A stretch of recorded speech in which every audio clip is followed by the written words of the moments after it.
Olá! Hoje a gente vai mergulhar numa experiência humana que é muito comum.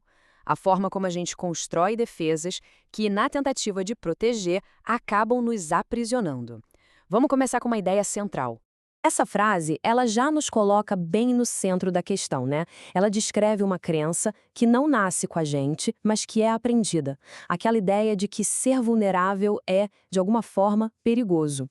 E para se proteger desse perigo que a gente percebe, uma defesa vai sendo construída, peça por peça. Uma armadura invisível que, com o tempo, vira uma segunda pele. Vamos ver do que ela é feita? Primeiro, essa armadura é feita de rigidez. Sabe, aquela necessidade de ter sempre uma resposta pronta, de nunca se dobrar, de manter tudo sob controle. Depois, vem a vigilância. Um estado de alerta que não descansa, sempre esperando o próximo movimento, a próxima ameaça. E, por fim, a desconfiança. Ela transforma o mundo num campo de batalha. Fica muito difícil se abrir, confiar de verdade. E aqui está o ponto central. O que a gente projeta para o mundo como força, como controle, na verdade, tem uma raiz muito mais profunda, muito mais delicada. Essa armadura toda é uma manifestação do medo. E é fundamental entender uma coisa. Isso não vem de um lugar de maldade, de forma alguma. É um mecanismo de sobrevivência. O nosso sistema nervoso, ele prioriza a segurança. E, às vezes, as estratégias que ele aprende para sobreviver acabam limitando a nossa capacidade de simplesmente viver.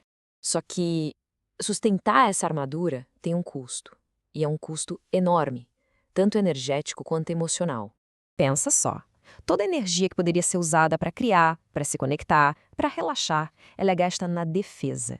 O mundo deixa de ser um lugar de possibilidades e vira um campo de ameaças constantes, mesmo que a batalha seja só interna. Exaustivo. E talvez o resultado mais profundo de viver sob o domínio do medo é que ele distorce a nossa própria percepção da realidade. Agora, o que é fascinante aqui é a desconexão que a gente vê. Por trás daquela necessidade de dominar, o que existe é um desejo profundo por segurança. Por trás de um ato de humilhar, pode ter uma necessidade quase desesperada de ser visto, sabe, de ser reconhecido. O medo atua como se fosse um tradutor bem ruim que distorce tudo entre o que a gente realmente precisa e a forma como a gente age. É como usar uns óculos com uma lente que colore tudo com a cor do perigo. Uma pergunta vira um interrogatório, um silêncio vira uma rejeição, uma opinião diferente vira um ataque pessoal. A vida se transforma num jogo de soma zero. Ou se vence, ou se é vencido. Mas, claro, existe uma alternativa a esse ciclo.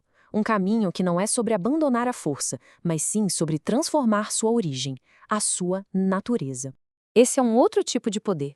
Não é um poder sobre os outros, mas um poder que vem de dentro. Ele não precisa de defesa constante porque não se sente atacado o tempo todo.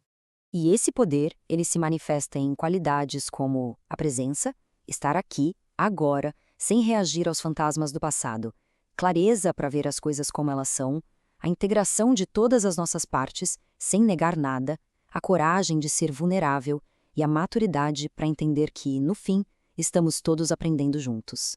Quando essa percepção começa a surgir, nem que seja por um instante, algo muda. Muda de verdade. É como se uma pequena rachadura aparecesse na armadura, e por essa fresta entra um pouco de ar. A gente consegue um momento de pausa, uma pausa nessa guerra interna. E dentro desse espacinho, a necessidade de lutar desaparece. É possível sentir as emoções sem ser completamente consumido por elas. É possível simplesmente ser, sem precisar provar nada, sem precisar defender ou controlar. A mudança não vem de uma força externa, de alguém convencendo, ela brota desse reconhecimento que acontece lá dentro. E a pergunta que fica para cada um refletir é justamente essa. Quando esse espaço se abre, o que se torna possível?